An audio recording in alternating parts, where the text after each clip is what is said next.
Turn this car around. Shut up. Straighten up. Hey, internets. This is. You already did that part, Jake. I know, but this is now we're on the part that's the VOD, and I try to remember to say, this is Welcome to Paradise, Michigan Genesis, Season 3, Episode 17, Your Own Worst Enemy.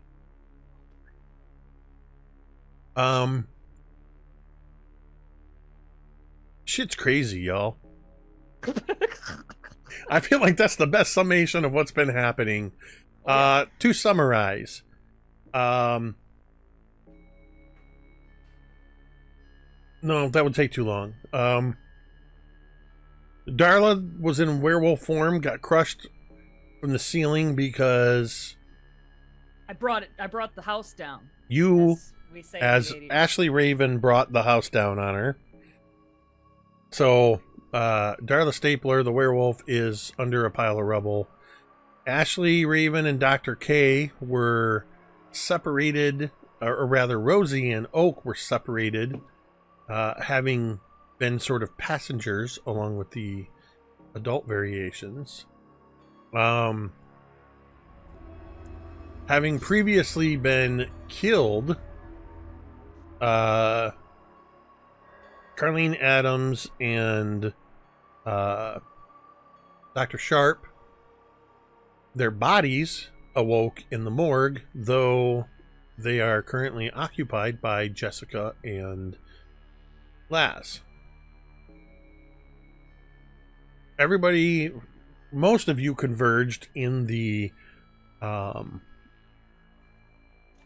Jealous Mirror containment area, where the Jealous Mirror was not being properly contained. You witnessed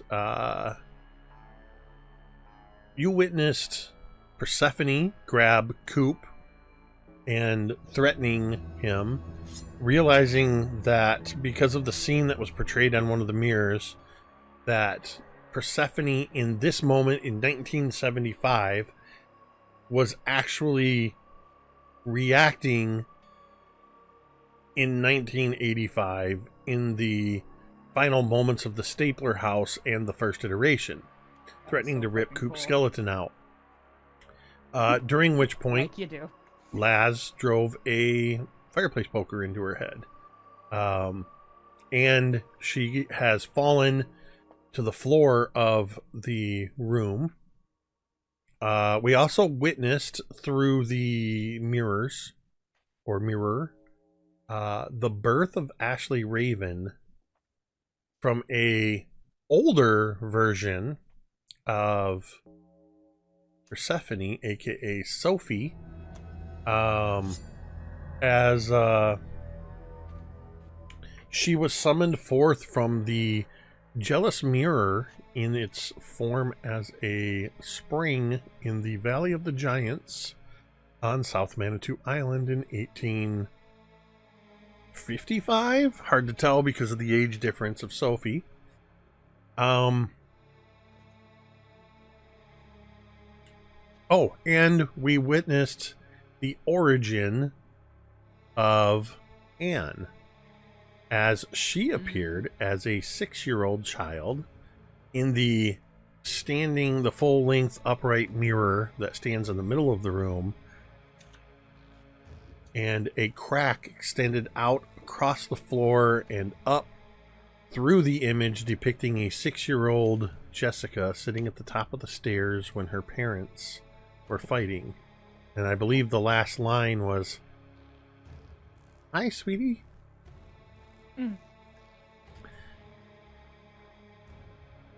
We are going to start with Dr. Sharp and Miss Adams, or rather Jessica and Laz, because you were not here in the Jealous Mirror room. You were elsewhere. What are the two of you doing? I think we're still in the operating, or the morgue room, right? Yeah, I don't remember you leaving. I don't think we did. I think we had discussed it, but I Yeah. don't know that we had done so yet. Yes, I imagine Jessica is like, imagine we've been spending this time trying to like make ourselves like grab some of the dead people's clothes and try and like make ourselves look at least blood soaked. And the hat that Laz now has to cover the Right. hole in his head. It's right. The Paradise Orchard trucker hat. Yeah, that's right. We had established that there were other people's clothes in here. Oh. Yeah. So, yeah, once that's all done, Jessica looks to Laz and, all right, should we go out? I mean, I suppose so. We can't really just hang here the whole time. We gotta find everybody else, even if it's gonna be really fucking weird. She like looks nervous and nods. I really hope that the others are like this, and she gestures like generally to herself. All right, she nods for you to go to the door first. He puts his hand on the handle and like stops, and he turns around and he says, also, we might want to find out why these two are dead. Yeah. It didn't look. You had a Hole? hole, yeah, in your head. Crater? Yeah. Yeah. It's very strange. I'm not exactly sure what's up with that. Well, let's go. And he opens the door. Yeah.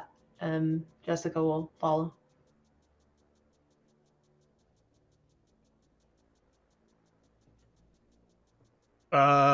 Jeremy, roll me a d20.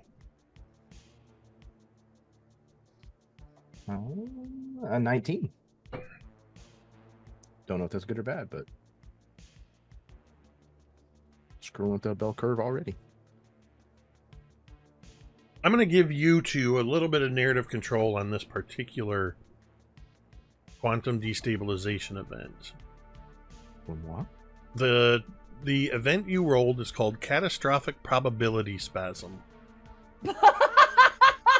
That also sounds like a I wrestling think that move. happened to me earlier today.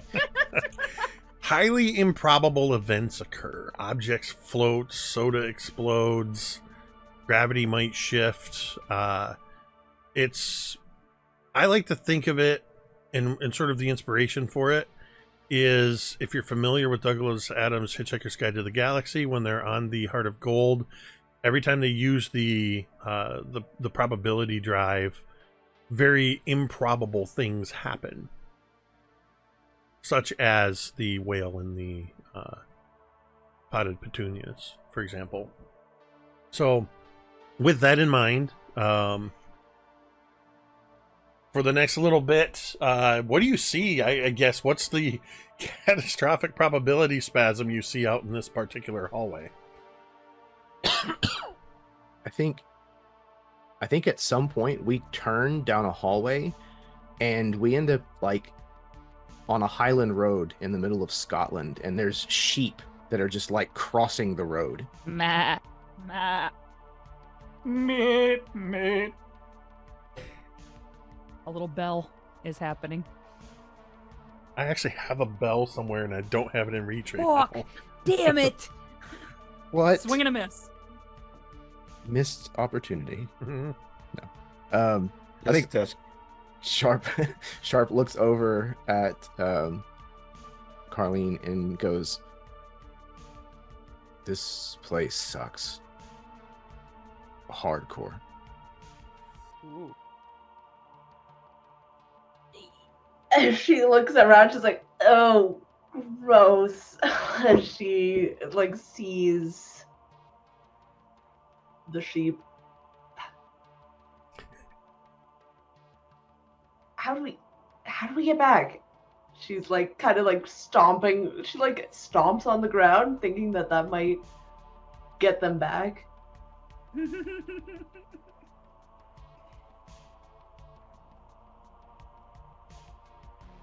Yeah, I think. Oh, go ahead. No, you go ahead.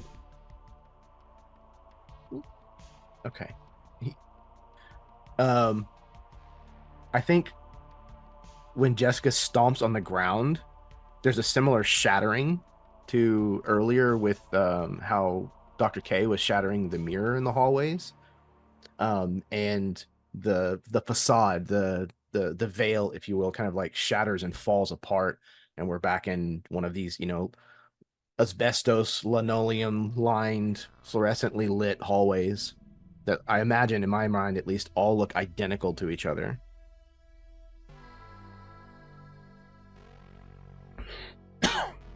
Okay. Do we just start opening doors, or? Yeah, let's do that. But we should stick together, maybe. Not. Yeah, that's a good idea. How about this one? He'll just turn to like the one that's closest to him and open it. Yep. Jessica, Carlene will position herself slightly behind Laz.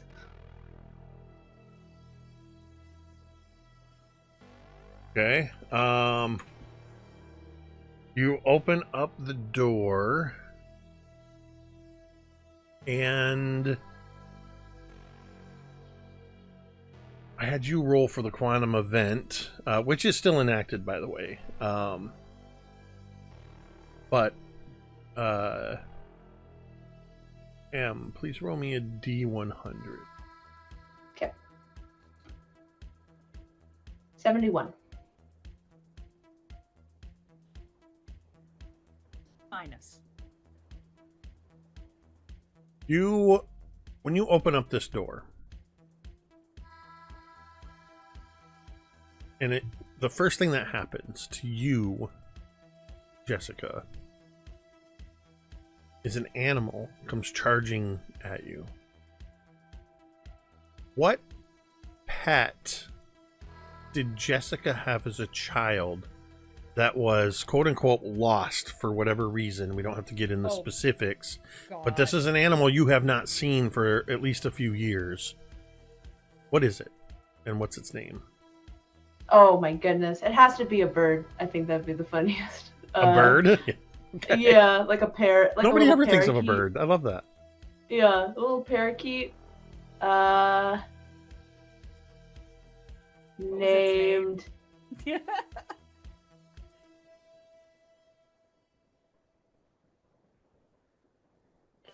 Oh, she probably. I imagine she had him when she was like really little. So she named. His name was Smokey. He was an African gray. Oh my gosh. Amazing. Shit. Yeah, so you open up the door and this bird comes flying at your face, and for a moment there's just a flutter of these feathers in your face and this parakeet chirping, and it takes you a moment to realize that this is your childhood bird. She like. It's not big, right? Like it's normal size. Yeah, it's a normal sized bird. Okay, I don't know. For some reason, I thought it was huge. I don't know. This huge Like bird. an albatross. Yeah. So she like holds her hand out for Smokey to like perch on her hand. Absolutely does. That's it. And You're just gonna have a strange bird come over and land on you? this is this is my bird when I was like a kid.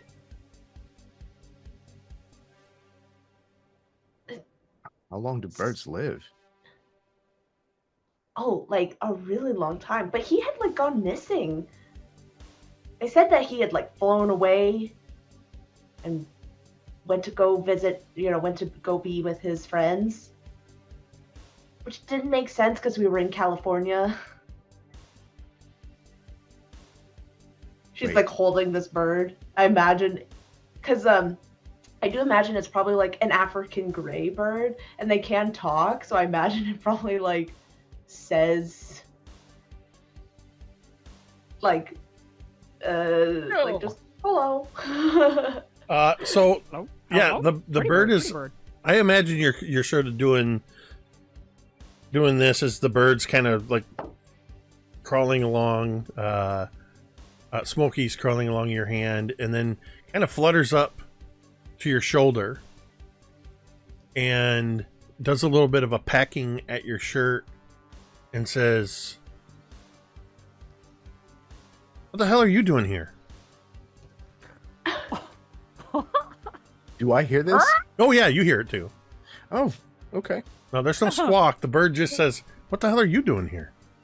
Oh my god, dude. Oh my god. You see, Jessica like what, like,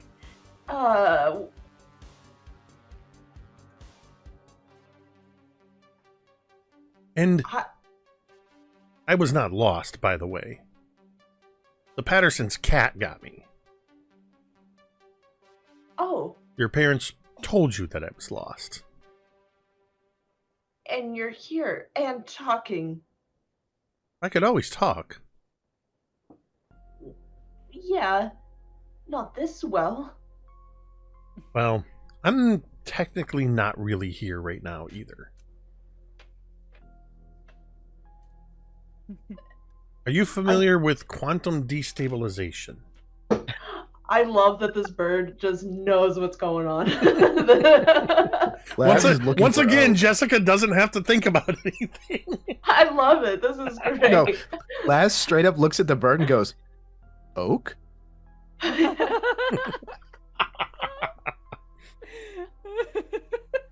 Nope.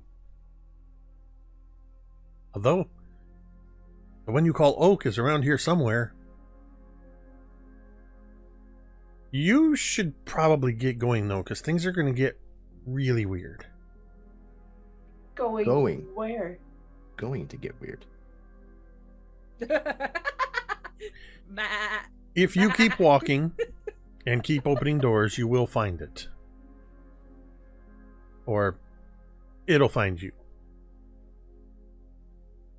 It? You know what we're looking for? Because we kind of don't. The bird sort of flaps back out from your shoulder and kind of flutters down to your hand again so that it can look up at you. And it kind of does that parrot cocking its head and preens for a moment, and it looks right at you, Jessica, just kind of like this. You know. The jealous mirror. You see like true fear fill Jessica's eyes. Smokey explodes into just a poof of feathers. Any smoke? Just sorry. One little wisp.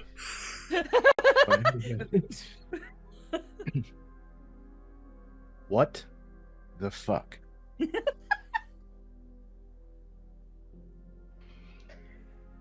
He like should have kept. I wish he would have stuck around. He could have helped us a little bit more. Hopefully we don't run into any more cats. Yeah.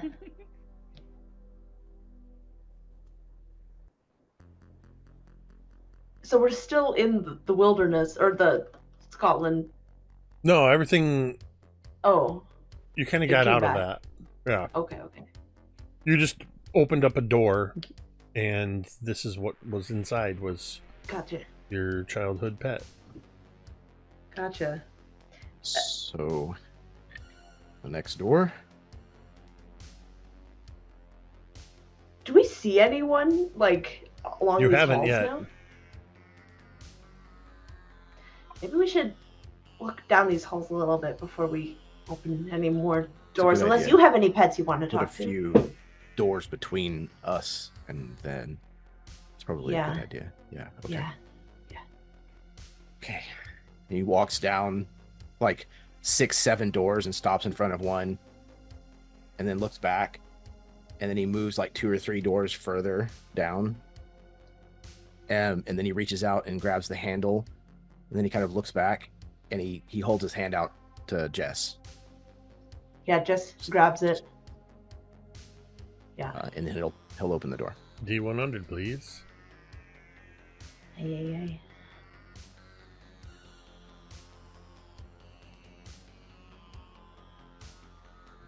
That's a 7.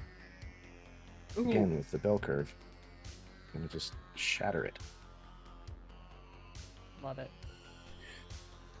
You open up the door, and in this room, for a moment, Laz, I think, it might startle you to see something very familiar to you, because you spent a fair amount of time in one of these sort of greenish Bacta tanks.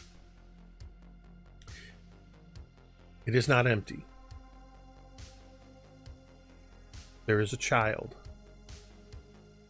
floating in the tank. Murky green fluid holding the child suspended. It appears to be a young girl. I've seen these before. I was in one. In the basement of the school, the academy.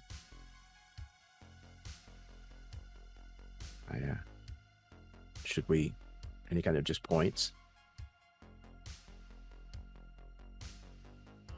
Yeah, you can see Jessica looks a little uneasy, but nods. He'll step through the threshold of the door and like move closer to it. Jessica like is gonna keep holding onto your hand, but is going to like, as you step forward, she wants to kind of angle herself back so that she still kind of can like lunge back to the door if need be. Have that kind of quick reach. Doesn't want to get too far. As Laz steps forward closer to this Bacta tank, and you're holding onto his hand, you feel as though Laz is about to float away. You feel your own feet leave the floor at the threshold of the door. And cinematically, I picture this as an extreme wide shot of all black void, just the rectangular open door on the right. In the center is the green Bacta tank with the girl in it, and reaching out toward it, almost horizontal, like floating in the void, is what looks like Dr. Sharp holding on to Jessica, or rather Miss Adams' hand, as part of this quantum destabilization event. This room has become a void and you are floating towards this tank. The door is still there. The door is still open. And as you sort of float towards the tank, you kind of have to brace yourself as you kind of collide with it. And there's this moment where your face gets close to the glass and the girl inside, her eyes open and they're wide, and she begins to struggle and panic in the water. You don't recognize this girl, Laz. But Jessica, you do. She looks exactly like 6-year-old Jessica.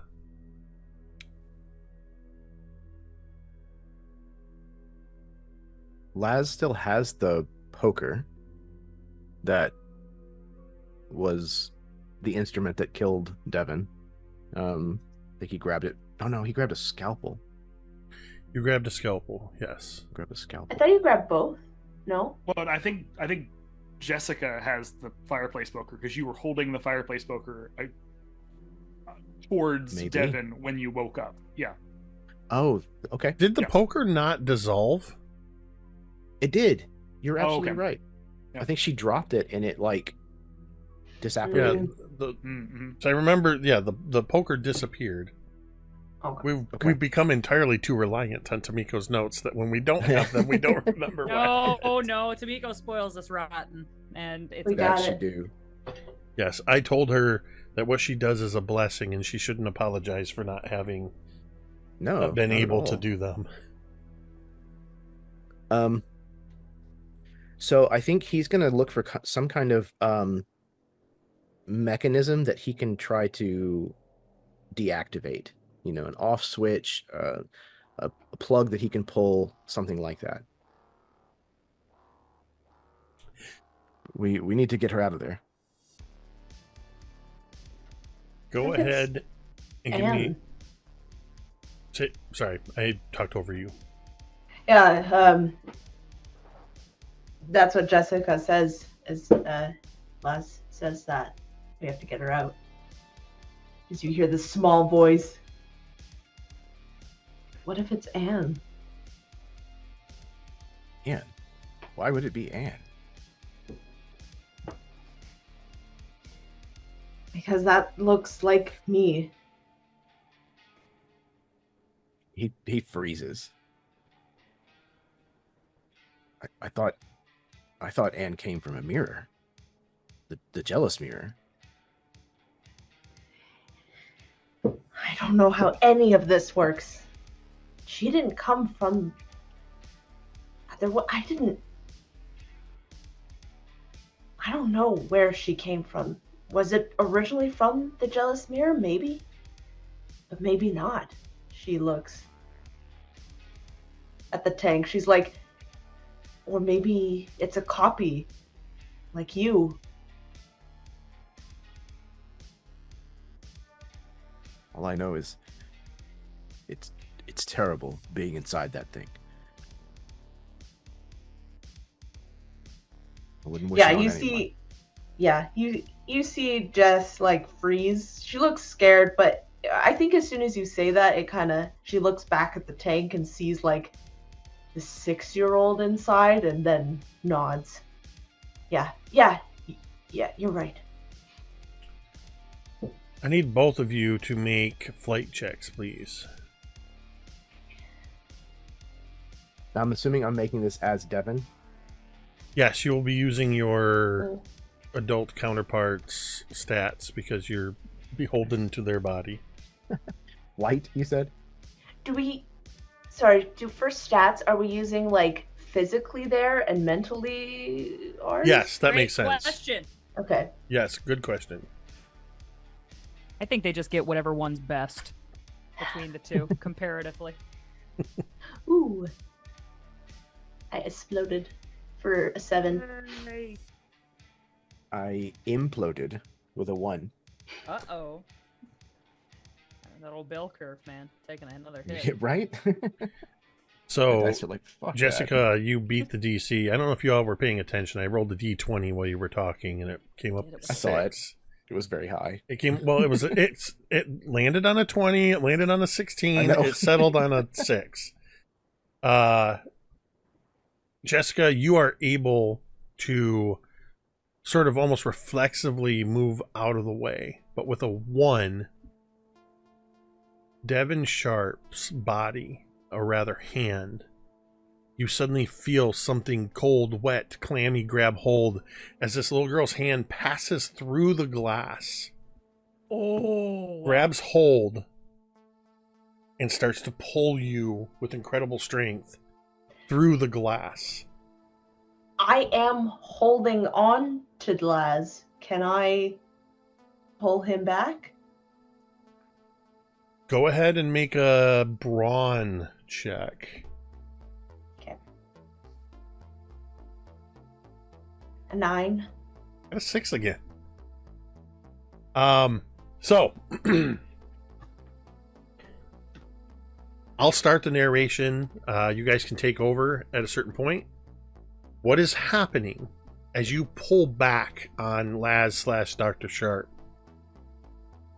You feel almost like trying to think of a good analogy for this. Stretch Armstrong. It's very similar to that, but imagine if it was Stretch Armstrong, but also slowly pulling apart. Because what is happening is this girl is pulling Devin Sharp into the tank. And Jessica, you are pulling Laz Eccles out of the body. I will Nice. with that information, I'll let the two of you take over the scene. So imagine that. So Jessica Carlene is like has kind of braced her foot against the stop of the door and is like pulling with all her might, and I think she can feel like a little bit of give, and all of a sudden with one motion, like she yanks and then flies backward, and that's all she kind of sees from it. I feel like at some point there has to be a, Devin is kind of leaning towards the tank head first, maybe even like the trucker hat that he had has fallen off now. And like Laz's face like comes out of like the side of his cheek, like looking the opposite direction at some point. God. And when Carlene finally pulls him free, if that is indeed what is happening, he just face plants straight on the floor, and there's just that like that sound of like something sliding across a highly polished like floor. That in this 1980s version of our show, this was 100% done with like a stop motion sort of practical effect, pulling the two apart.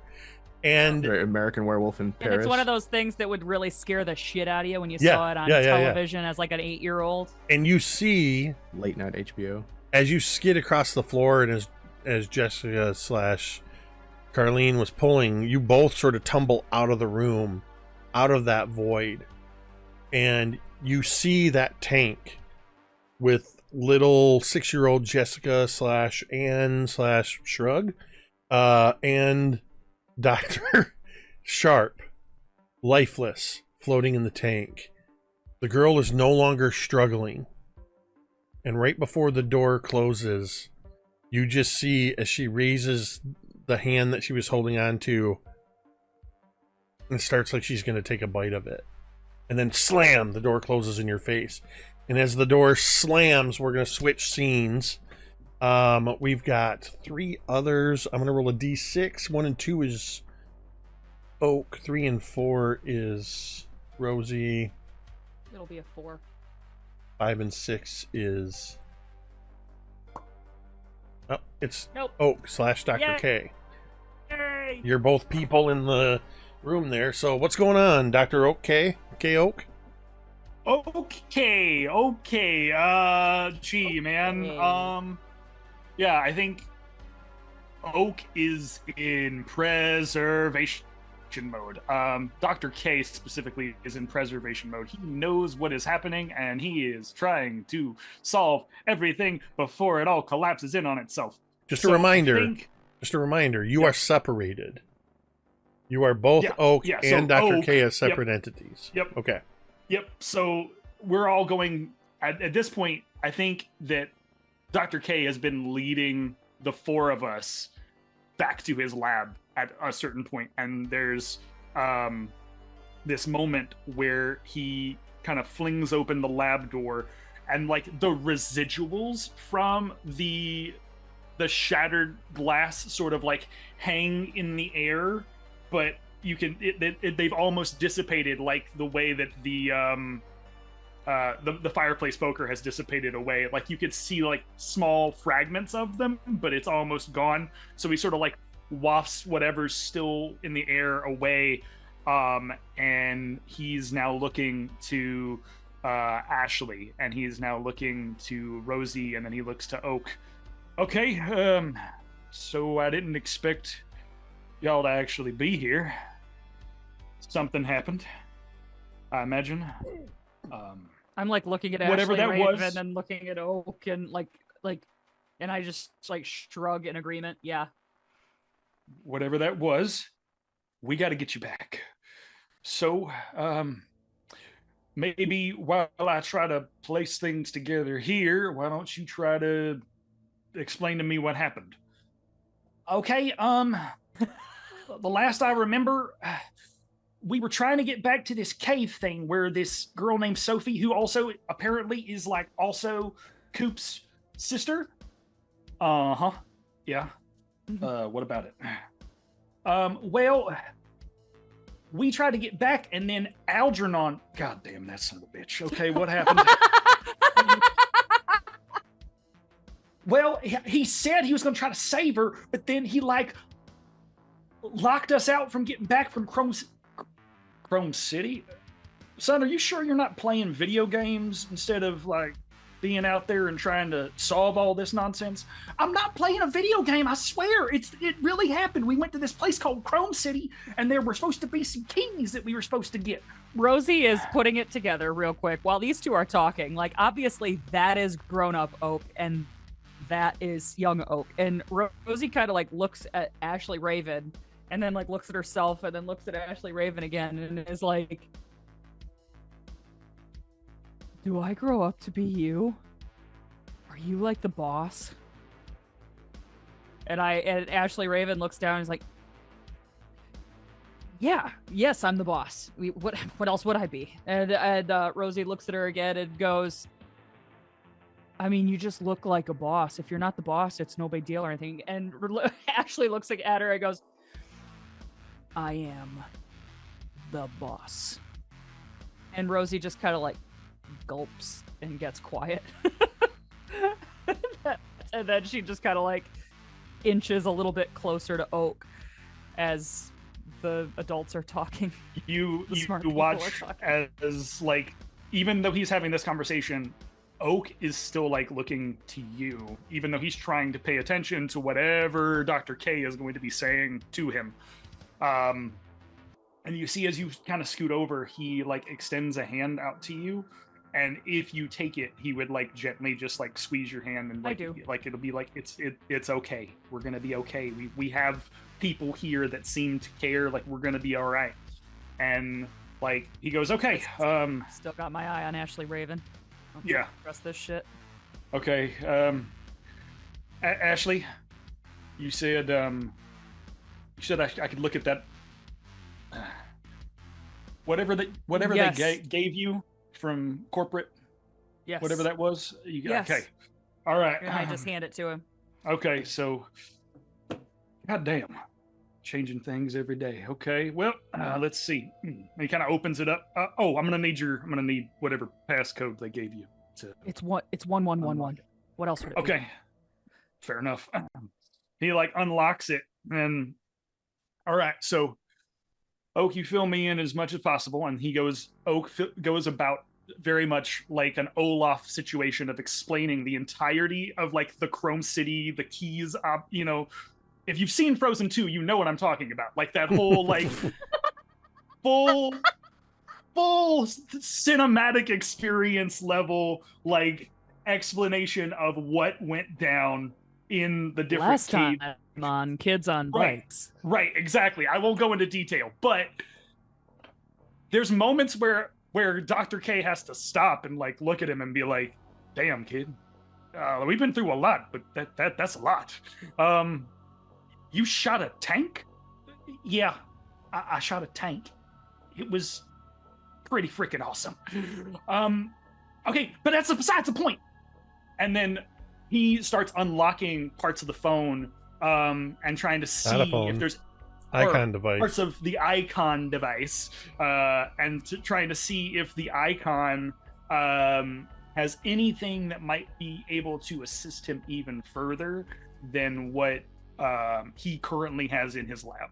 So what you see are the 12 icons: anomaly tracking, psychic inhibitor, video playback, quantum scanner, temporal echo recorder, reality anchor, distortion field, ley line locator, spectrum filter, memory extraction, portal key, iteration counter.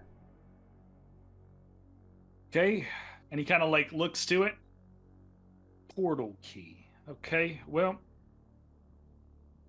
are all of you here? Kind of looks to Oak and to Rosie. Are all of you here, or is it just the two of you? Because last I checked, and he kind of like moves Oak and Rosie over to see the monitor. He says, "Last I checked, there was Devin Sharp, Carlene, Ashley, and Darla, but they also had this overlaying layer to them. So I could see Laz here, I could see Jessica here, I could see Billy here, and I could see Rosie. But now," and he kind of like looks at the current monitor, "Rosie and Ashley are now separated. Holy shit. It looks like, I guess Laz is on his own now?" He is, says Rosie. "Yeah, I don't know what happened, but just look, that clearly says Laz Eccles, and that clearly says Devin Sharp. Devin's not moving, but that icon's moving, so..." Wait, you're saying Laz was like in Devin Sharp's body? Darling, listen, there are questions you're gonna ask me that I don't even have answers to. No, that's Okay? no. I'm gonna Yeah, have I to know. ask him. I'm pretty sure that was a horrible situation for him. If he got out of it, more power to him. Oh God. Oh, you're gonna laugh or you're gonna cry, right? And I elbow Ashley Raven in the ribs, and Yeah. Ashley looks back very unamused. He kind of like looks to Ashley, clearly understanding that Dr. K is currently having like a very a very candid conversation with these kids. Realizing that, he sort of like has to switch back up to being more like an adult posture. Like, rather than being buddy and friend with them, he has to be Dr. K. So like I was saying, I think that there's this thing called portal key on here. Perhaps wherever these kids came from, maybe if we can hone in on one of the ley lines where they came from, we can send them back. But I feel like it would be only right to make sure that all the kids go back to wherever they came from. Yes, I think it's important to send them all back too. If one stays here, who knows? Maybe it's like cockroaches. You got to get rid of them all, otherwise they'll come back.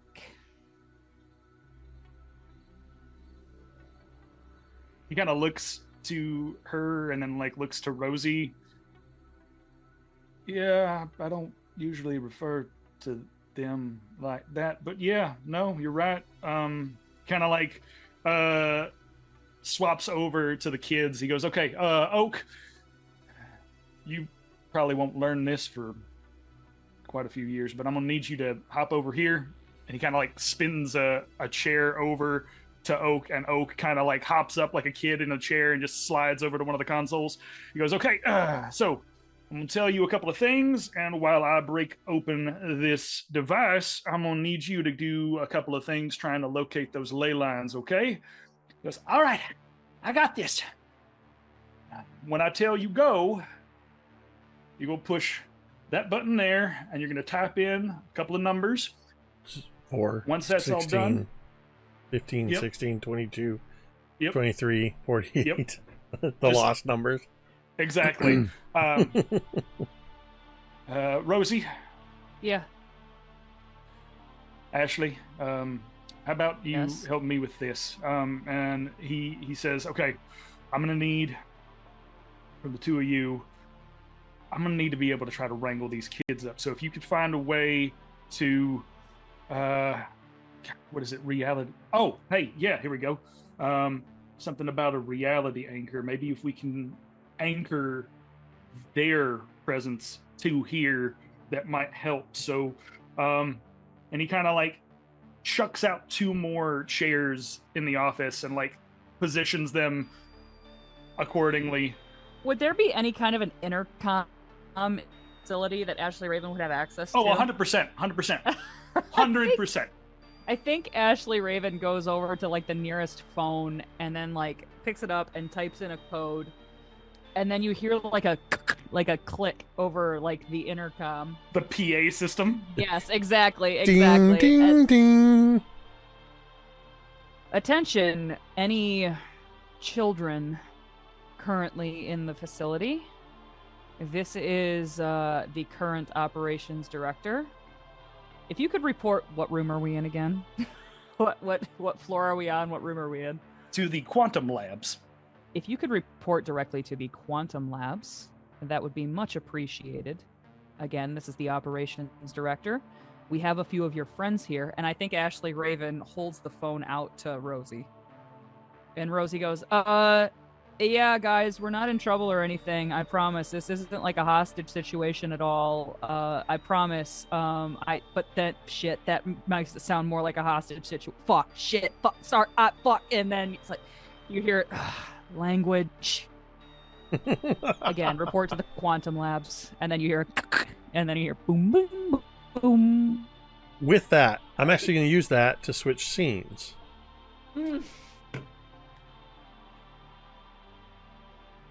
Billy, you find yourself in a state halfway between werewolf and teenage boy. Okay. You also find yourself crushed by rocks and pieces of metal. There's dust everywhere. You swear you just heard Rosie's voice and another woman's voice, and it was kind of that bing bing bing that kind of startled you out of it, or back into it, I should say. But you also feel that there's somebody here with you, and they are pulling the heavy debris off of you. After a moment, we see also sort of half wolf, half human, and we see Darla Stapler pulling the last few pieces of debris off of Billy Stapler, whom, from Billy's point of view, what you see is your grandmother, but 10 years younger. But still absolutely recognizable. Yeah, it's Darla Stapler. It's your grandma. Even if you, well, in this timeline, you would be 5 years old, so you've seen your grandma. You know your grandma's face. And more importantly, you know your grandmother's scent. Darla, you see a half werewolf, half teenage boy who you don't recognize visually, but you absolutely recognize his scent as belonging to your grandson. It's so weird turning both characters over to one person. Listen, so man. I am not as skilled as Don't sell yourself short, because you're a DM. You do this all the time. Sure. But You got this. even as a DM, I don't like talking to myself. I always find that weird. The So NPC conversations are rough. But got it. So when I do these things, I just describe the scene. Yeah, that's fine. So Billy, kind of like does his best to like shrug out of it, assist in the process, and when he is released and she is completely out as well, there's a moment where he sits back and hesitates, because while he recognizes that she's younger, he's still got layers and layers of animosity and fear. So with a little bit of a snide undertone, he's like, "Hello, grandmother." And while she recognized the scent, it still comes across as a bit of surprise at this acknowledgement. So I imagine there's just a bit of a standoff moment, and I kind of see like the camera like doing the full 360 around, as there's this tense moment to try and figure out, is something going to happen? And after like the moment passes and neither of them kind of like lunge at each other, you just see this moment of stalemate. And it's then a discussion of, well, do we go to wherever this lab that they made mention of, or do we do something else? And begrudgingly, they decide to like begin moving in that direction, but like every step, like they're still sore and battered from rubble collapsing on top of them, but one clearly does not trust the other.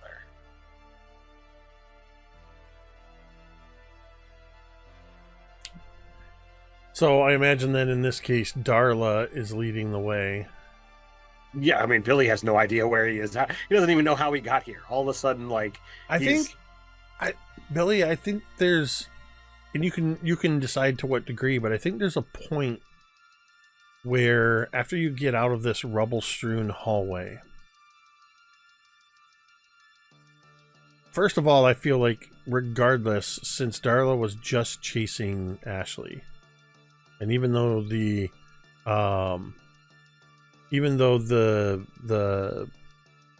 intercom said that she was in the quantum labs, I think Darla would first check the door she was heading toward, which was the Jealous Mirror containment. Oh, yeah, absolutely. And so what Darla sees and what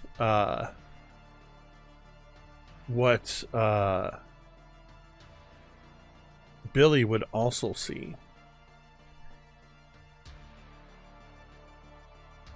is you see the Jealous Mirror, the standing upright mirror in the middle of the room, and you see various images, almost, I guess it would, with nobody in there, I imagine that the Jealous Mirror just has this sort of faint, sort of not anti-reflection, but distorted reflection, kind of like a funhouse mirror. Sure. So the floor, the ceiling, the walls, any cracks that were there are gone. So you wouldn't even know that. You just see what to Darla would be, Darla's seen the Jealous Mirror, and at least knows of it.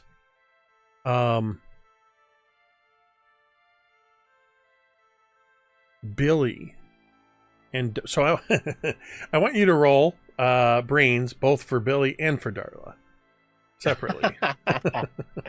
All right. And you are post werewolf transformation. Right. Yep.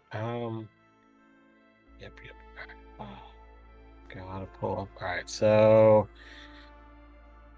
for Billy, that is a 19 because he's smart. And Darla, not quite as smart. She rolled a 1. Okay. Oh, What did Billy get? 19. Okay. damn. So Darla steps in and kind of looks the room, looks at each of the reflective surfaces, even stepping in momentarily to turn around and look at the wall that through which the door that she entered is. Looking and doesn't see anything out of the ordinary. Billy kind of stepping in behind her. Billy, remind me, because it's been a little while. Did you make it? You never made it to the Jealous Mirror room. No. When the others were there. So this is the first time you're seeing it. Oh. So you're seeing a room that has reflective surfaces on all of the walls. In the middle of the room is a single upright mirror with, sort of draped over it but not covering it, is this crimson cloth. But as you step in while Darla's looking around, we see the camera, your perspective shift a little bit, revealing the body of Persephone lying face down on the floor. Oh. So would if Darla wouldn't say anything, Darla doesn't would there be see. any? No. Okay. Would Billy have any indication? Because I mean, obviously, time passes and conversations would have been had, and Billy would have been curious about where Anne was trapped. So would he have any kind of inclination that this is in fact the mirror that Anne was shoved into? I feel like there were conversations enough that were had about what happened that this matches the description by the others. The most poignant. I mean, how many rooms where every surface is reflective plus there's a standing mirror in the middle can there be? Right. But so like said two.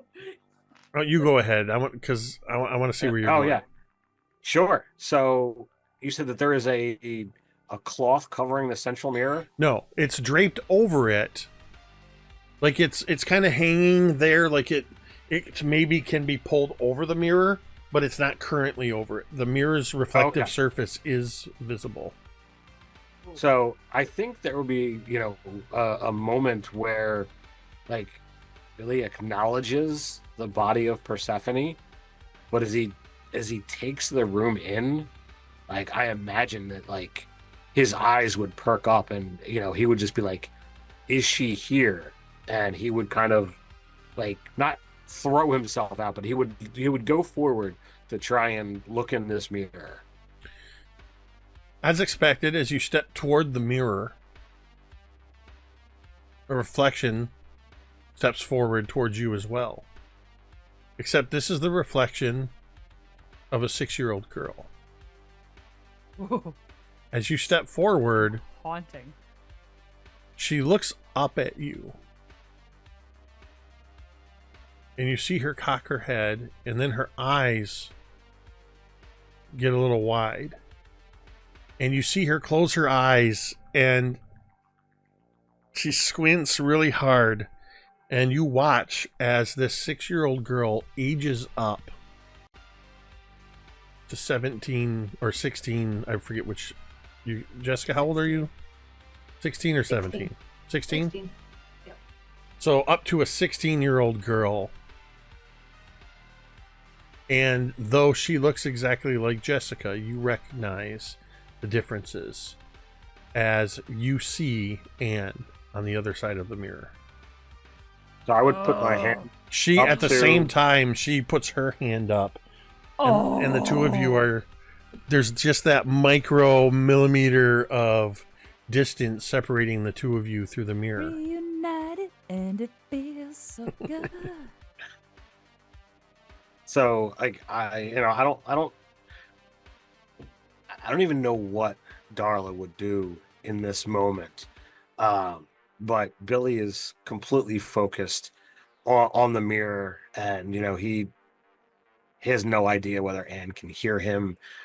But he, I guess, over enunciates the words, hoping that if she can't hear, she can read the lips. But he says, how do I get you out?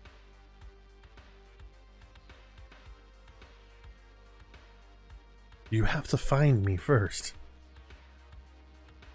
I'm not here. Where are you?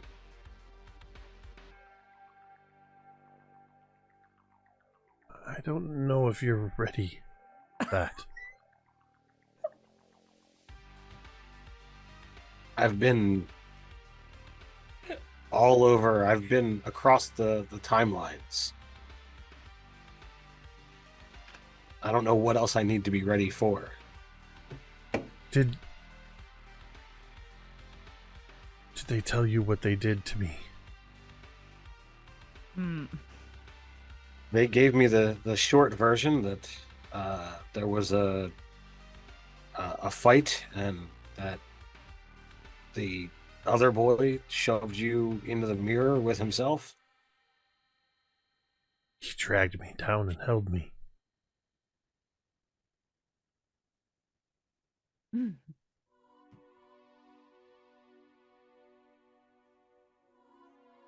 need you.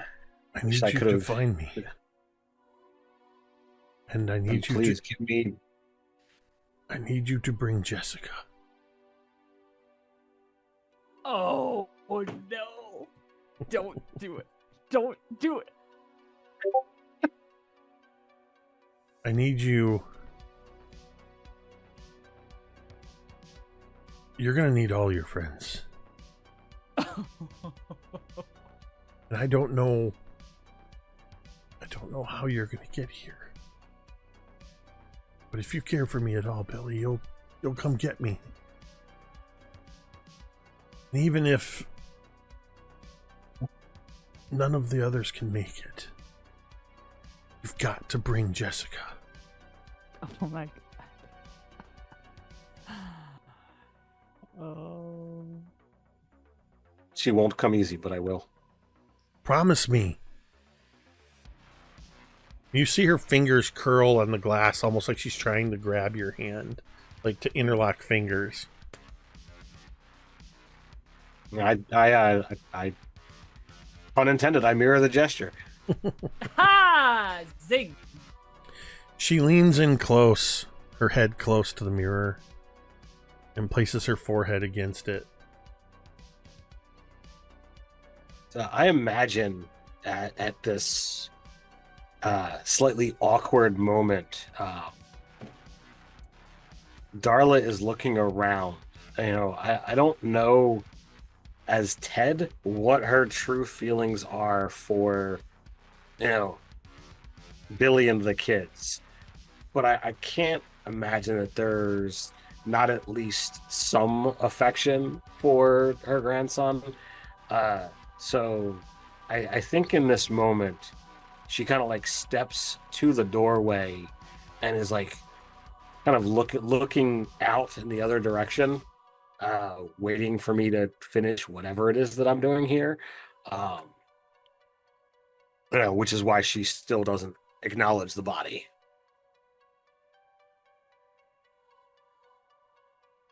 And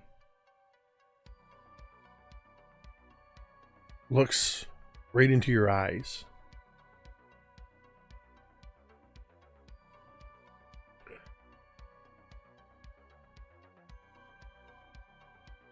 I'm on the moon.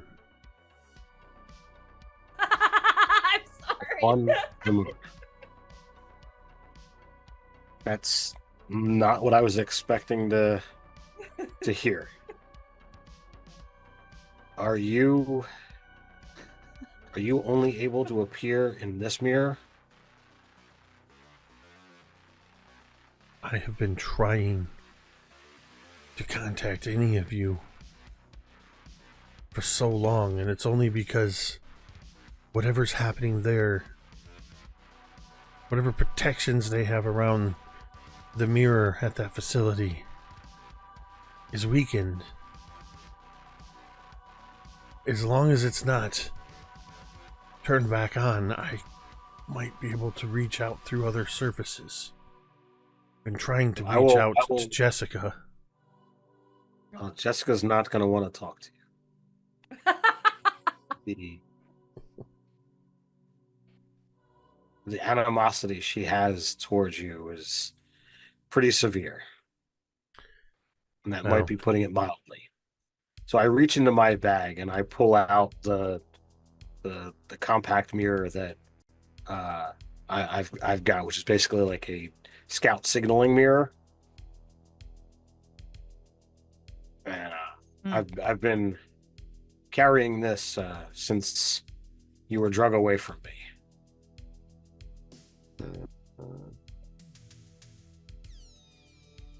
She looks at it and says, "Can you hold that up against this mirror? But sideways. Like perpendicular." And as you do that, she mirrors your movement. And you see her pushing her fingers against the glass. And she's straining. Oh. Ooh, lucky. And as she's straining, you see not her fingers come out of the mirror, but you feel the mirror sort of push in, like the glass has suddenly become soft.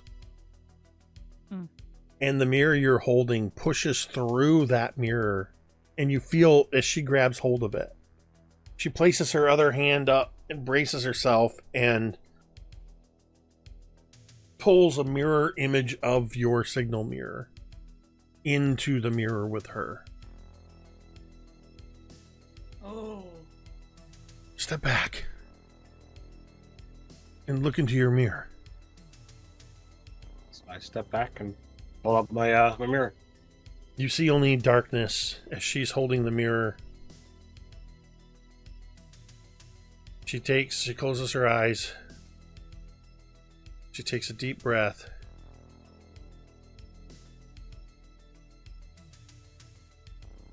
Can you hear me, Billy? And very faintly, which what I'm about to say, I'm realizing is actually the title of the last episode. Through a glass dimly, you see this dim, shadowed version of her, and you hear her voice very faintly. Can you hear me, Billy? Oh my god. I can. Can you hear me? I can. I can hear you. Oh my god.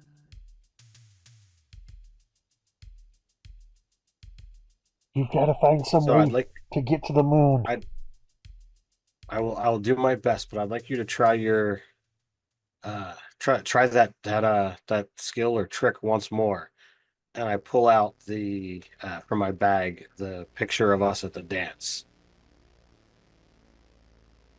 And I hold that up to the mirror the same way. She comes forward and she reaches for it.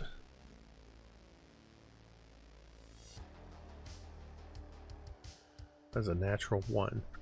So, as you place this mirror or this picture up, you feel it start to slip in, and she grabs hold of it. And at that perfect point, right between the two of you, it splits in half. But you are left holding the picture of Anne, and she has the picture of you. I'm okay with that. Oh. But he's backwards in the picture. Well, yeah, it'd be a Yes. mirror image of... Yes. Yeah, absolutely. God. Yeah. And she just holds that mirror, and she holds the picture, and she kind of holds it to her chest, and you just hear, "Find me on the moon and bring Jessica." God, no. I will. So you turn and go with Darla then? Indeed. As you turn and leave the room, we stay in the room of the jealous mirror for a few moments longer. And after you leave, Anne looks very like with reverence at this mirror that she holds. And she looks at the picture, and she carefully folds it and puts it in a pocket. And you see as she steps forward into really close to the mirror glass. And as she looks like this, like she's going to look around, like trying to peer around the side, the camera swings around and the reflection is now on the other side of the upright mirror. And she looks down at the floor where Persephone's body is. And a small smile curls at the corner of her mouth as we see the camera shifting to look down at Persephone's body, but then the camera moves and shifts lower and lower, and we see on the underside of the mirrored surface, not a reflection of Persephone on the floor, but lying there perfectly still, eyes closed, is Coop. Under the surface of the mirror, as if trapped below a sheet of ice. Not moving, no sign of breathing, just there. But none of you noticed. That's not funny. Why are you laughing? He's dead. Only mostly dead. Just mostly dead. I think with that, we're going to take a short break. Oh my god. I need to use the restroom real quick. We'll come back, and I'm going to change the pace a little bit. We'll be back in just a moment. We will see you on the other side. So here's my pitch, right? Slip and slide whistle.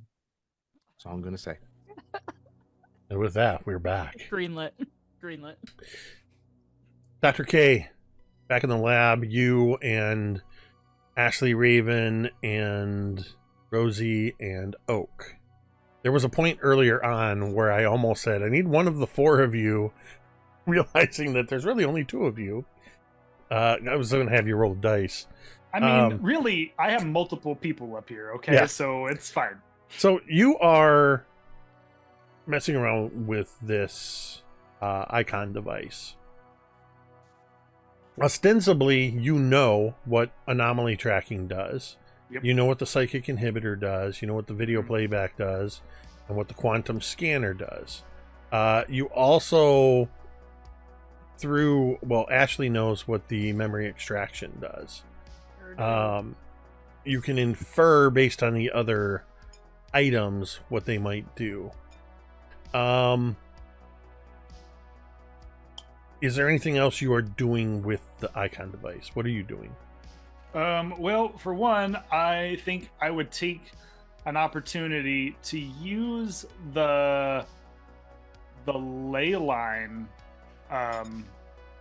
point option to see about, like, obviously I've already pinpointed the kids. I've already pinpointed the kids and the adults and, like, tracked them for the most part. But I want to look to... Hold on one second. Okay, we're good. Audio just went a little weird for me for a second. Okay. I want to see about looking to Rosie and to Oak. He's still looking at the monitor and still looking at the icon device, but he's going to try to ley line and make sure he's trying to basically lure Billy, Laz. He's trying to get an actual full-on lock on them physically so that they can somehow have a way to get back to the quantum lab. Because once he can get all the kids together, then he can open the portal device and then hopefully use the portal device to get them back to whatever portal they need to go to. So, activating the ley line locator icon, you are immediately met with error. Nexus convergence overload. No singular ley lines detected.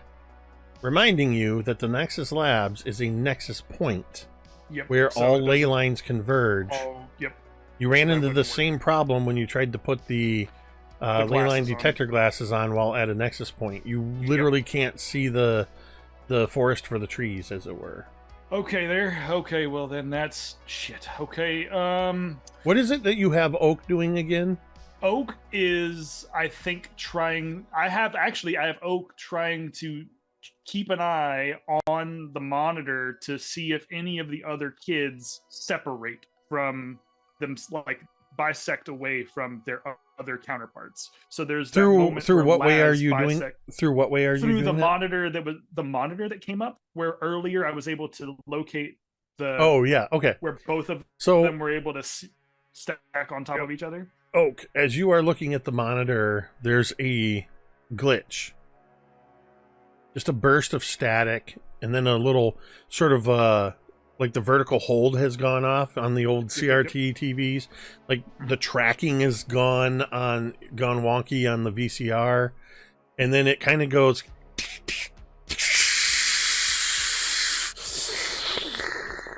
It goes staticky, and then the static starts to clear up, and you are looking at a view of the quantum labs that is showing Dr. K messing with the device. It shows you in front of this monitor. You see Ashley Raven and you see Rosie. It's like that scene in Spaceballs. Like you're seeing this moment in time on this monitor. Okay.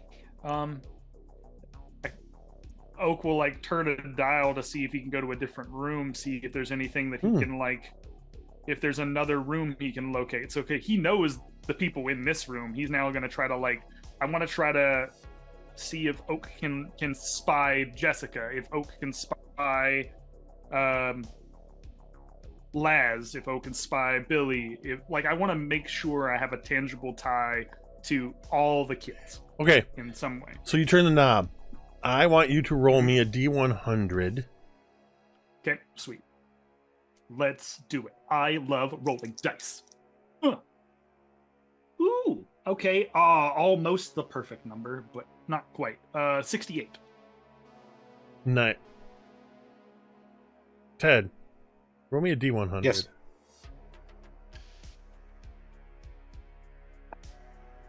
That's a 38, sir. Jeremy and M and Carrie also roll me D100s. Yay! Oh, I got a 99. Ooh. Ooh, I got a 12.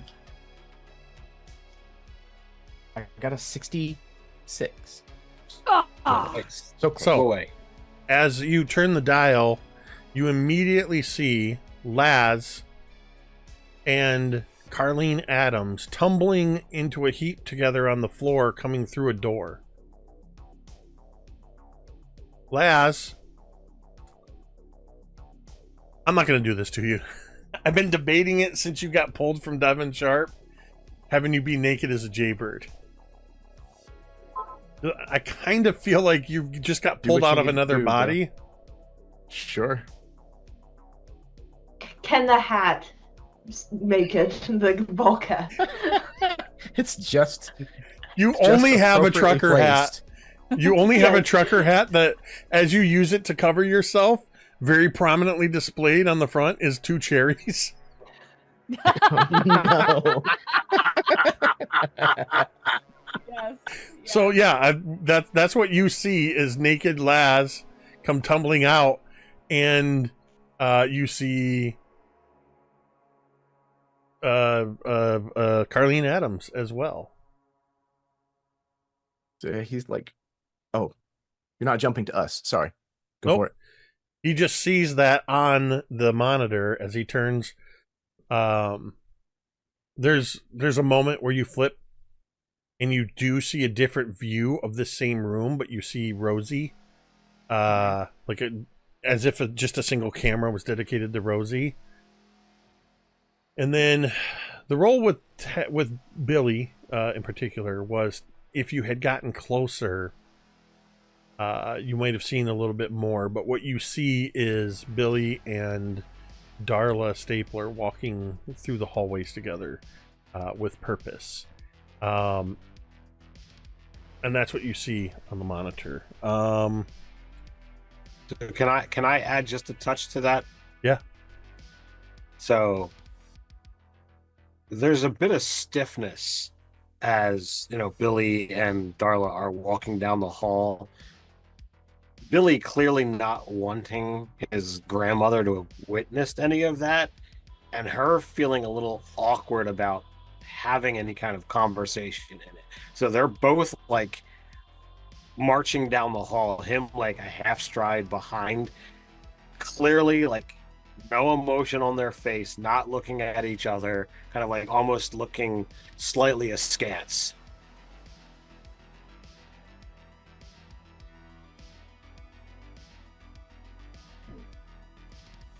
I need Billy and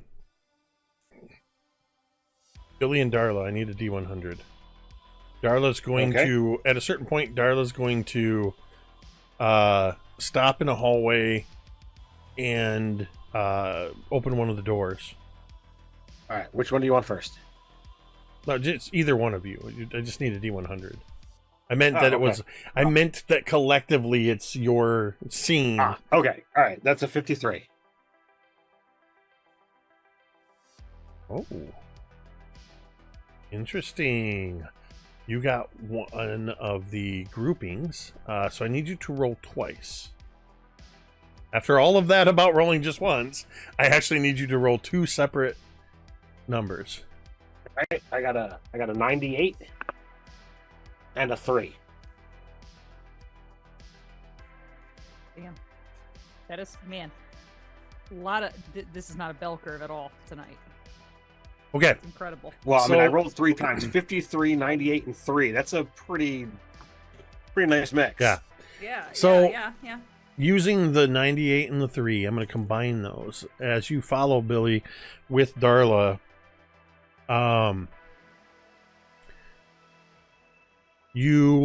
The first thing that happens is you walk through the door and you walk into a room that looks like a pretty nondescript 1970s reception area. The furniture has the faux wood on it. There's paneling on the walls, green carpeting. And when you walk through the door on the other side, past the desk, you walk into the exact same room again. And Darla leads you across the room, and you walk through the door, and you walk into the exact same room again. As you enter the room a third time,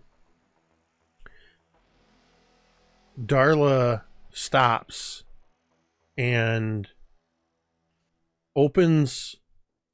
goes to the desk and opens one of the desk drawers. She reaches in and she pulls out a small ring of keys. She finds a brass key on there, goes to this door, and she turns the lock in a motion that should look like it's lock. It looks like it's locking the door. Then she turns it back the other way, pulls the keys out, returns them to the drawer, closes it, opens up the door, and this time you walk into a long hallway, or rather a long room that is filled with Bacta tanks on each side of the wall. And they're all empty. And you pass by them. And as you get to the far side of the room, you see that a couple of them are illuminated and have figures in them. And inside the Bacta tanks, you see Darla Stapler. You see Nancy Stapler. And you see 3 male figures. One of whom you would recognize from pictures as your great-great-grandfather, Reginald Hawthorne Stapler. Ooh. Darla doesn't even look No, at these. I would call out to her, grandmother, what's this? And I think she would ignore you at first. And she would, seeing that you're not following her, she would probably just tell you, if we have time after all of this, I will explain it to you. Right now, we don't have time.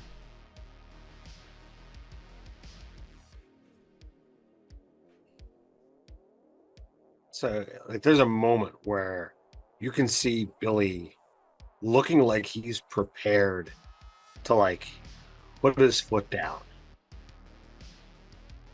And then he remembers, like, all right, we're on limited time, and she let me use some of that for the mirror. And he lets that sink in. So within a half a second or two, he follows her. You pass through the door, and we cut to Laz and Jessica / Miss Adams. What are you doing? Were you guys? You guys also, by the way, heard the announcement as you tumbled out into the hallway. You heard both Rosie and Ashley Raven saying to come to the Quantum Labs. Here, Rosie definitely got Laz's attention. So like he quickly kind of like picks himself up off the floor and kind of looks in the direction of like either end of the hallway, trying to figure out which way he might need to go, in order to get to this place. And then it hits him that he's completely naked. He's like, oh shit. And he kind of does that awkward one hand front, one hand back until he can like bend down and pick up the trucker hat and like has to choose which end to cover. So it's just going to be whichever end is facing Miss Adams. Imagine Carlene has a sweater and she just kind of like a small little cardigan that she like takes off and just like gives like to him. Thanks. He awkwardly tries to figure out how to put this on like some kind of crocheted mini skirt. Yeah, I was gonna say it probably looks a little mini diaper-esque.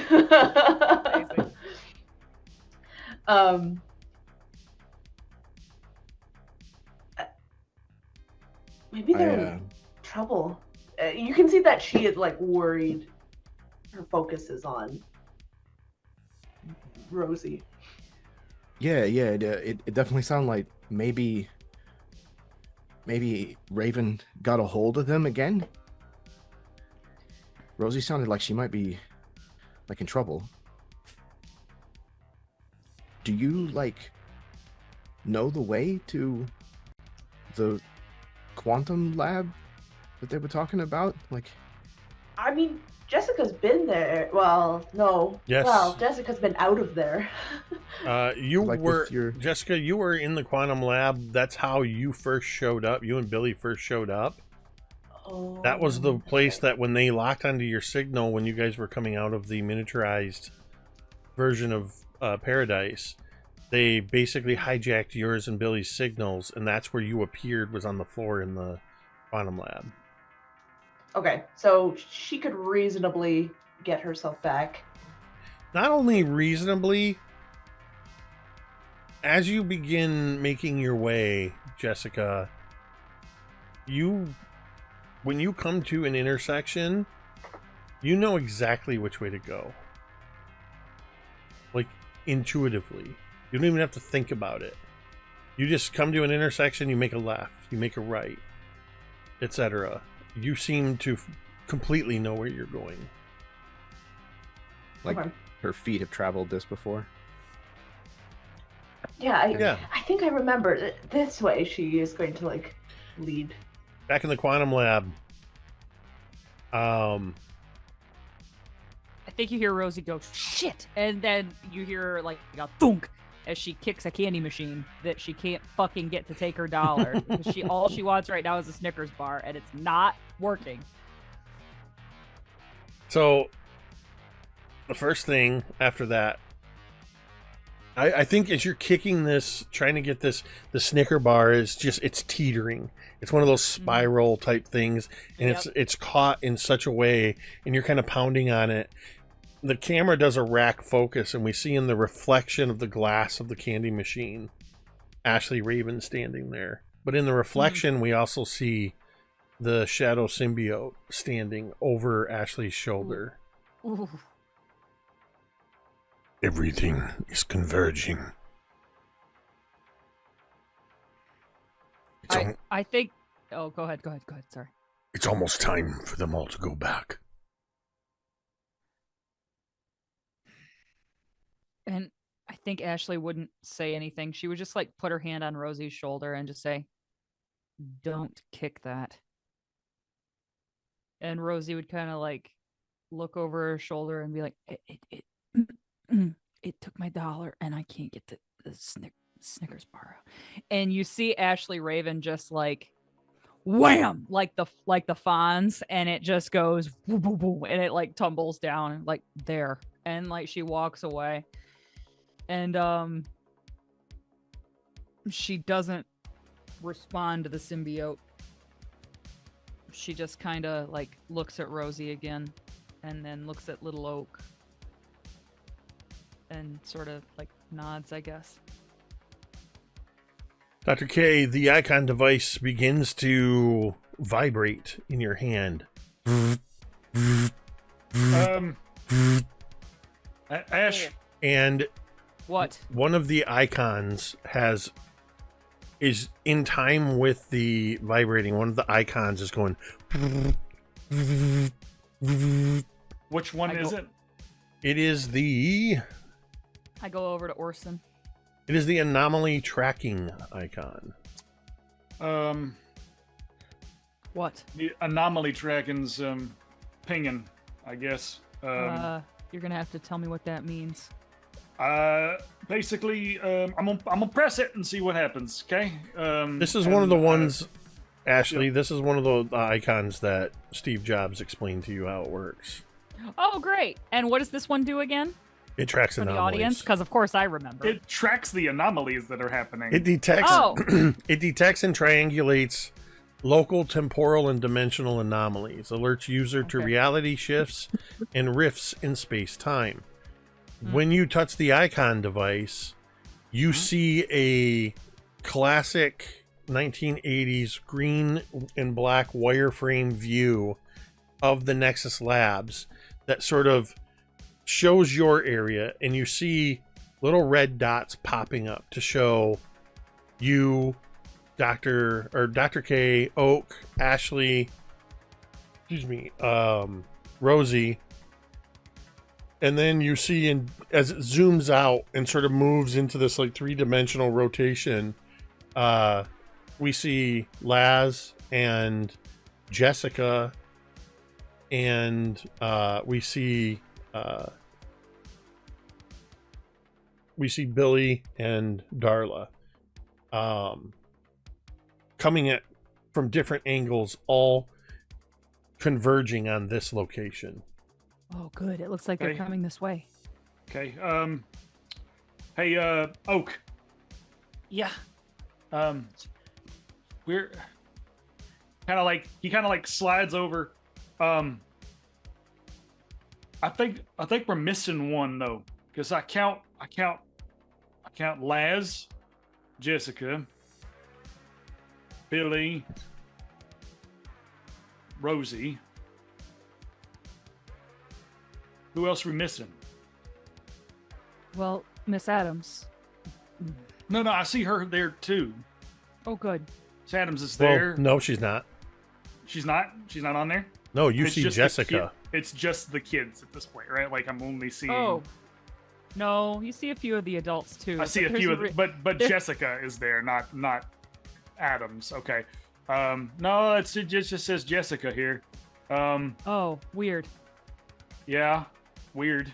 Kind of like looking at Ashley, like questioning Lee a little bit, and then I look back at Orson yeah, with a look on my face that you've seen before once or twice, which Mhm. is essentially that just says drop it in no don't uncertain terms. don't ask. Don't or ask there shit will you don't be. want to know. Yeah. Hey, what about Coop? Did he make it through with y'all? Oh, I look over at Oak and I'm like, did he? I think I he did. being Rosie, sorry. I swear I saw him. Could have been. Hold on. And he like starts absolutely like, doing like that radio dial back and forth, left to right, switching through the different photo like images on that screen, As you start trying to shifting triangulate where he's at. as you start shifting through the images, it keeps clicking, and you see for a moment, when you click, you see one frame of the Jealous Mirror room, and then it automatically goes to the Quantum Lab. When you click back and click one frame of the Jealous Mirror room and the Quantum Lab. At the same time, Dr. K, as you're looking at these anomalies and almost just out of habit, treating this thing almost like a like a device that works on radio waves or something like that, you start kind of moving around the room like this, and as trying to find the perfect selfie moment, But- like just what you notice as you shift a little bit and you specifically move, you notice there's another red dot indicating an anomaly, and it's directly underneath your feet. Does that I mean? aim the device down near his feet to see what the anomaly could possibly be. I'm like right over Orson's shoulder. Yeah. I being Ashley Raven. I'm Yeah, right like- over his shoulder, like looking. What does that mean? I don't know yet. What do I see on the screen? What do I see? There's an anomaly present, You see but I that don't know what it where is. where it's indicating that it's Dr. Orson Kubrick. You see that view when there's like text superimposed over text, Mhm. and shifting it, then the text shifts, and you realize as you shift it again that the anomaly indicator that's directly beneath your feet says Kenneth Cooper. In the floor, man? There's no way. Hold on. Ash, I think it says that Cooper's under the floor. Would I know if there's a? I'm sure I would, but is there a floor below us? Like, what would be directly below us? As you don't recall in this moment, because Ashley, you are starting to hear a ringing in your ears. Oh God, no, no, no, no, no, no, no. Dr. K, you are beginning to hear a ringing in your ears. Oh, okay, phew. It's not the ringing I was worried about. As you reach, we see Darla and Billy reach a door. Darla suddenly reaches up to her head. Ah. You don't hear anything, Billy.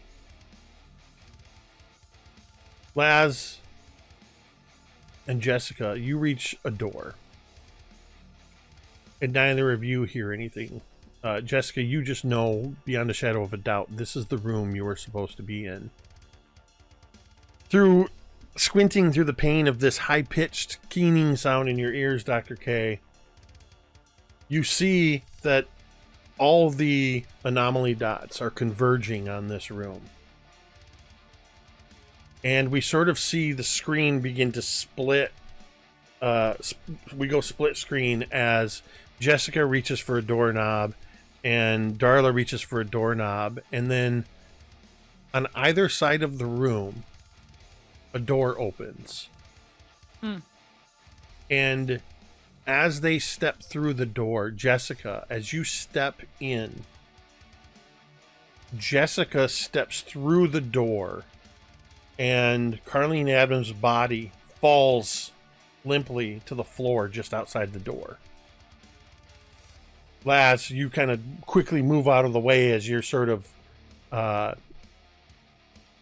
so you don't get hit by this suddenly falling body. As you see in the room the others. On the far side, Billy enters with Darla.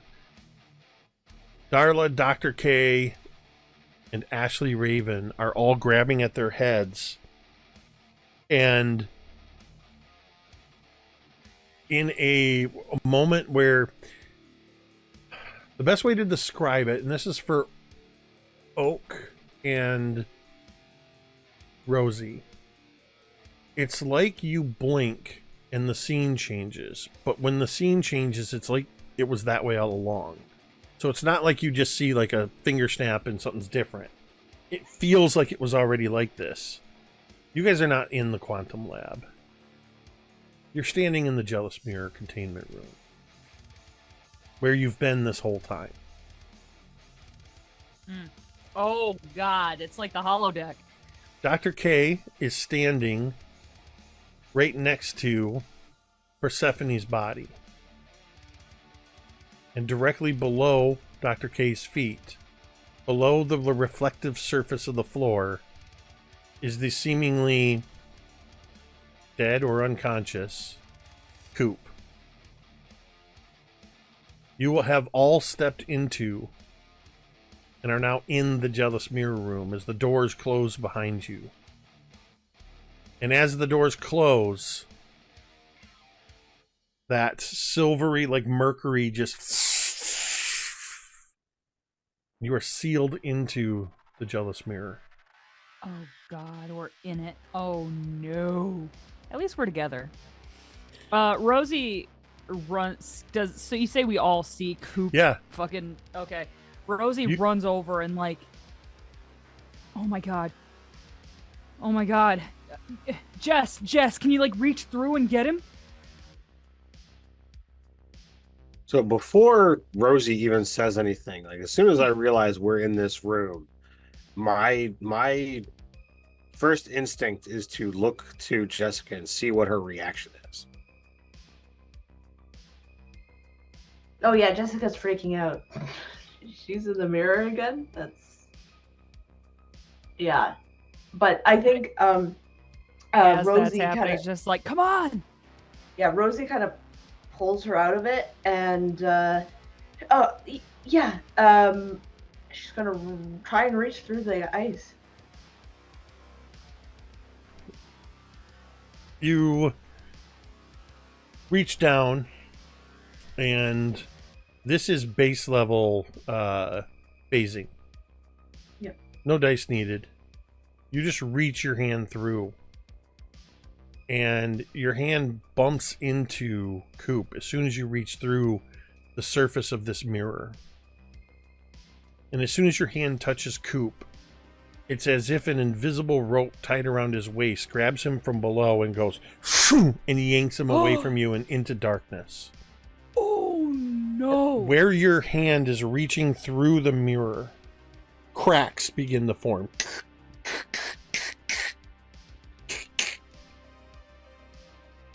Oh. Cracks begin to form and spread rapidly. Ashley, the symbiote, you just hear it go, "It is time. I'm taking control." No, and you feel no, yourself pulled into the background. And through this sort of distant view, through your own eyes, you see as the symbiote moves over, seemingly like it's going to help Jessica. And it reaches down and picks up Persephone and throws her over your shoulder.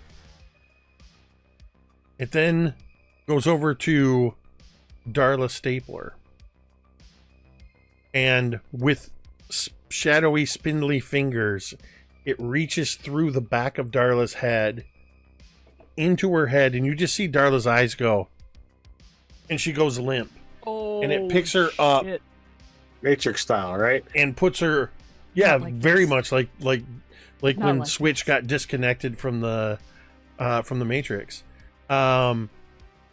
Puts Darla over the other shoulder and walks over to Dr. K.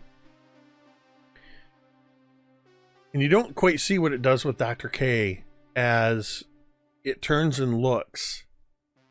And we kind of come out of the POV of the symbiote, and we see the cracks in the floor spreading.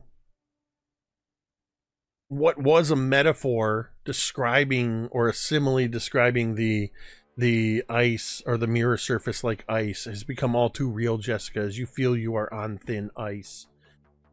Laz, you suddenly feel icy cold water around your feet, your bare feet. Oak, Billy, Rosie, all of you begin to feel the water at your feet as cracks are forming around your own feet. And there's this moment where the camera shifts to a top-down view. And in this moment, we see that Dr. K is also thrown over one of the shoulders. Ashley is like superimposed with this symbiote. So you see this broader shoulders. It almost looks like Ashley split and the symbiote's coming out of her as it's holding on to these three figures, and it moves quickly over to the upright jealous mirror. And it grabs the crimson cloth, and there's this moment where it goes, and the whole view shifts as it goes, and the symbiote and the other three adults, unconscious, are now in the upside down reflection in the room. And the five of you are alone in this room, as suddenly beneath your feet the floor gives way like ice, thin ice cracking, and you are all submerged into the cold black water. You each feel something grab hold of you and drag you deep down, and you just see what was the room of the jealous mirror containment area recede above you and get smaller and smaller. And those of you who were there cannot help but remember the scene of TJ dragging Anne down into the depths of the mirror. Probably Jessica herself most haunted by that image. I need each of you to I didn't see that image, so I did. I need each of you to make me a grit check. Oh man, it's okay. Oh, no. okay. Let me ask this What are we rolling? question. Grit. Grit.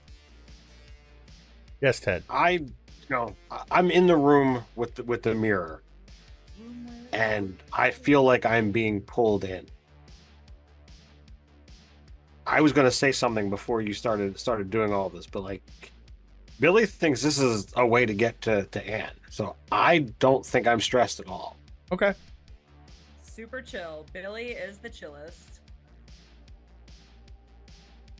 So do you still want me to roll? Oh, he's not. Yes, because what you are rolling Yeah. for, I'll tell you after you roll. But I want you to roll, and I want Naked Oaks. Lad is I need Laz's Oaks roll best as well. Laz. Kicking ass. Apparently. Let's go. All right. Well, if it's bad, it's bad. I rolled a 1. Ooh. Dear Lord, Jeremy. Mathematically, that's perfect. Yeah, I mean, grit is my D20 when I'm Laz. So- and so exploded.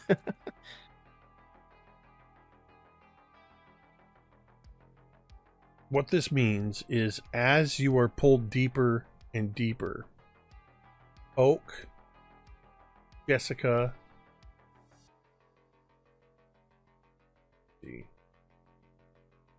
Oak, Jessica, and Billy all lose consciousness,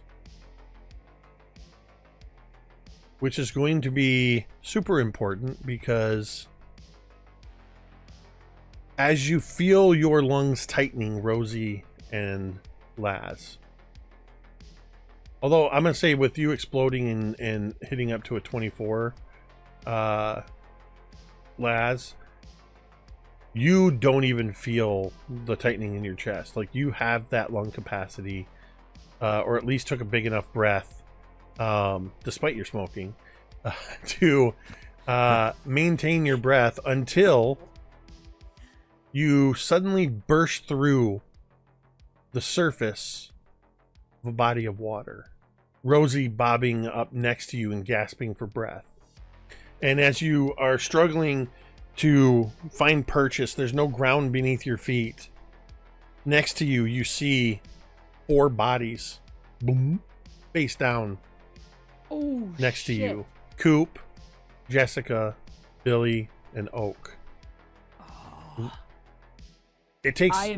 Yeah, go ahead. I was just gonna say I immediately scooped 2 of them. I'd probably scoop what do we do? Jessica and Coop. Like, grab 2 of them, and I Okay. like I grab like a wrist of each one and start to try to fucking swim somewhere. Is there shore nearby? Yeah. I'm gonna try to like flip them over onto their backs. Something like 20 feet away. You can even grab 2 of them at a time. And I imagine almost like having to lay on your back, grabbing as you flip them over so they're face up, and you grab them. Yeah. You're paddling towards the shore, and you're looking up at the tall Fucking A. trees of the Valley of the Giants as you have just emerged from the body of water on South Manitou Island known as the Jealous Mirror. The 2 of you, conscious, panting, Laz, naked with a damp sweater tied around his waist, have dragged your 4 friends to the shoreline. And as you're sitting there panting, Rosie and Laz, you hear Oh, shit. Don't even move, or I will shoot. You've got a lot of explaining to do. And you look up, Fucking Mouse O'Connor, dude. and you see Mouse O'Connor yes! with a rifle pointed at you. Yes! Let's go, Mouse! And that's where we're going to end tonight's session. Mouse O'Connor's my fucking favorite! Yes! Good, Hell we're yeah. in good hands.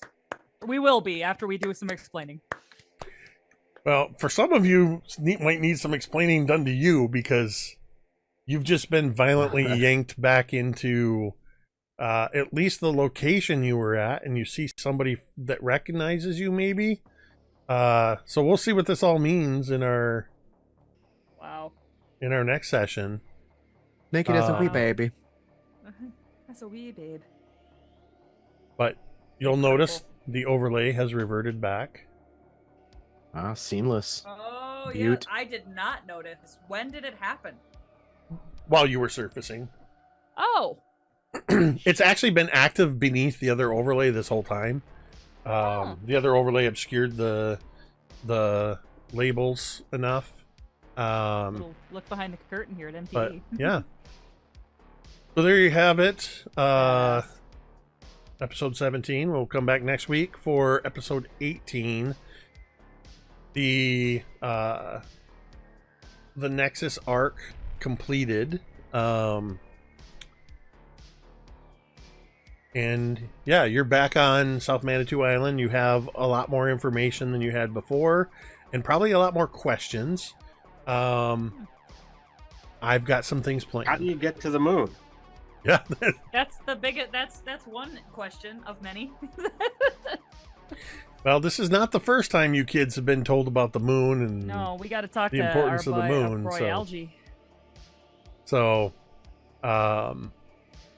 all right. Well, with that, thank you to it's really so. Thanks to Bonnie DL who resubscribed for 59 months.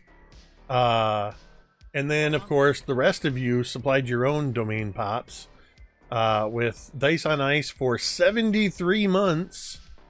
Also, a lot of months. More gold added to the coffers in the form of domain pop from Schultz C2, Chad KVO, That's me. with that 18-month sub. No, I appreciate it. I know you guys are feeding your own domain pops, but yeah. So thank you to all of you for that. Thank you to everybody hanging out in chat with us. And if you are somebody that likes to lurk quietly in the background, or you're watching the VOD later, know that we appreciate you and hope you enjoy this. Just a quick reminder that we will be taking the month of July as a hiatus, so there will be no MTD games during that time. But we will be returning in that first full week of August. What is next? Jeremy, you got any games coming up this weekend? No, not on the channel. I think 2 weeks as of this past Wednesday is the next stream game on my channel. Anybody else got any games that are on stream for people to watch? So Tuesday night, you can always come over to Nerdarchy's YouTube channel and check us out. Right now, we're playing a game called Ether Skies. It's a Eldritch horror steampunk kind of airship style game. Right now, the ship we are flying, I don't know if ship is the right word. Our ship has been merged with a sky whale. So yeah, all kinds of crazy fun antics happening over on our channel. And speaking of Nerdarchy, the old guard will be back on the 27th. We've sort of settled back into a last Friday of the month routine. So we've got that coming up in a couple weeks. And Jeremy, you do have a banners game coming up next Friday. I do indeed. I just looked at my calendar. Over on Erasmus Expedition. So be sure to check out all these games, these other channels. And MTD will be back on Monday with another 7 Dooms for Sandpoint. They finally made it out of Chapter 1. They leveled up. They found out after 20 episodes that there are indeed 7 Dooms coming. There are dooms, impending dooms. 7 of them. And Doom. And at least one of them may have gotten cursed. He will be visited by 7 dooms. The first will visit after the strike of midnight. So with that, Is the Frogurt also cursed? What? I said, is the Frogurt also cursed? Always. My God.